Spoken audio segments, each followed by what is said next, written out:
Bonjour Jean-Paul Bonjour. Bedbez. PFUE, qu'est-ce que c'est que ça? PFUE, c'est un acronyme comme on les adore aujourd'hui. P pour présidence, F pour française, U pour Union et E européenne. La PFUE, c'est que ce semestre, la France va être en charge de gérer au mieux un ensemble de dossiers qu'elle va transmettre ensuite à un autre ou une autre présidence. Cette présidence est en fait un facilitateur, honest broker, comme disent les Absolument, Anglais. c'est un facilitateur, il est exclu, ça fait partie des règles, que la France, parce qu'elle est présidente, en quelque sorte, impose. Donc il faut qu'elle convainque, il faut qu'elle fasse évoluer le dossier qui prend comme toujours des mois, sinon des années.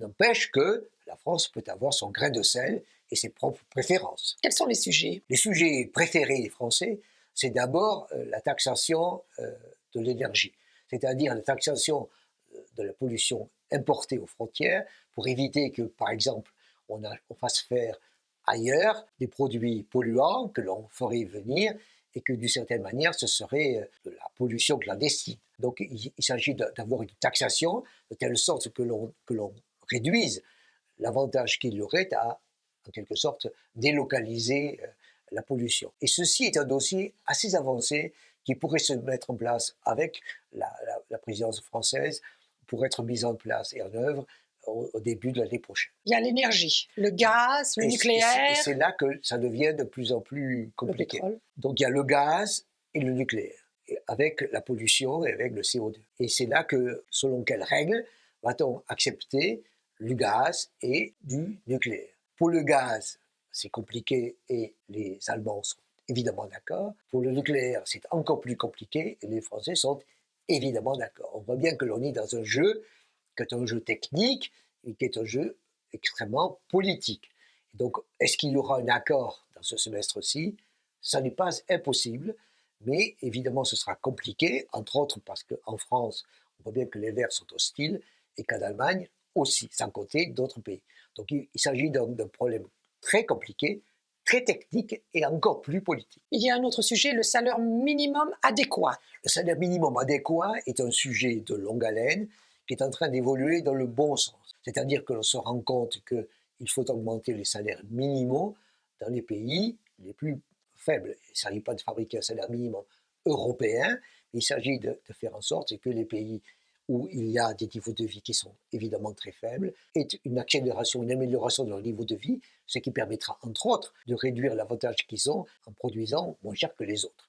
Donc ça, c'est un sujet qui évolue et qui évoluera dans le bon sens. On a également les impôts sur les GAFAM. Les impôts sur les GAFAM, c'est également un vieux sujet, c'est-à-dire un sujet qui évolue et qui se met en place, qui a d'énormes légitimités.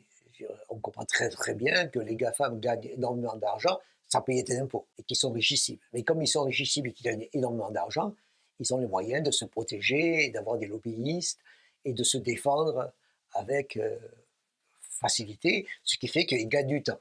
Mais est-ce que ça sera suffisant? Pas vraiment. Est-ce que ça sera fait ce semestre-ci? Pas sûr, mais ça évolue dans le très bon sens. Il y a également l'autonomie stratégique. Alors là, c'est beaucoup plus compliqué et d'une certaine manière, c'est assez français. Déjà juridique. C'est juridique, c'est essayer de réduire l'extraterritorialité américaine et maintenant chinoise en disant ce sont des entreprises liées aux États-Unis ou liées à la Chine et donc c'est lié au système juridique à leur loi chinois juridique ou américain. Donc il s'agit de dire c'est fait en Europe, c'est donc de compétences européennes. Deuxièmement, et encore plus compliqué, c'est ce qu'on appelle l'autonomie stratégique européenne. C'est un concept français d'origine qui est l'idée de se protéger, en fait, de se protéger contre les cyberattaques, de se protéger contre des attaques extérieures et entre autres de se protéger militairement. Et c'est beaucoup plus compliqué tout simplement parce qu'à l'habitude, on se dit mais c'est l'OTAN qui s'occupe de ça.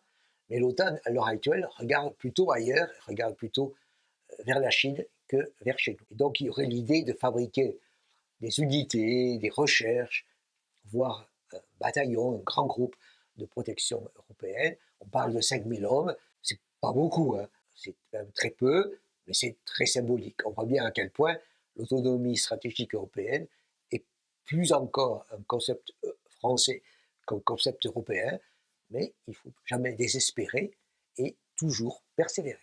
Beau programme. Merci Jean-Paul Bedbez. Je vous invite à vous abonner, je vous invite à liker, je vous invite à en parler, je vous invite à faire des commentaires. Donc, je vous invite. Merci.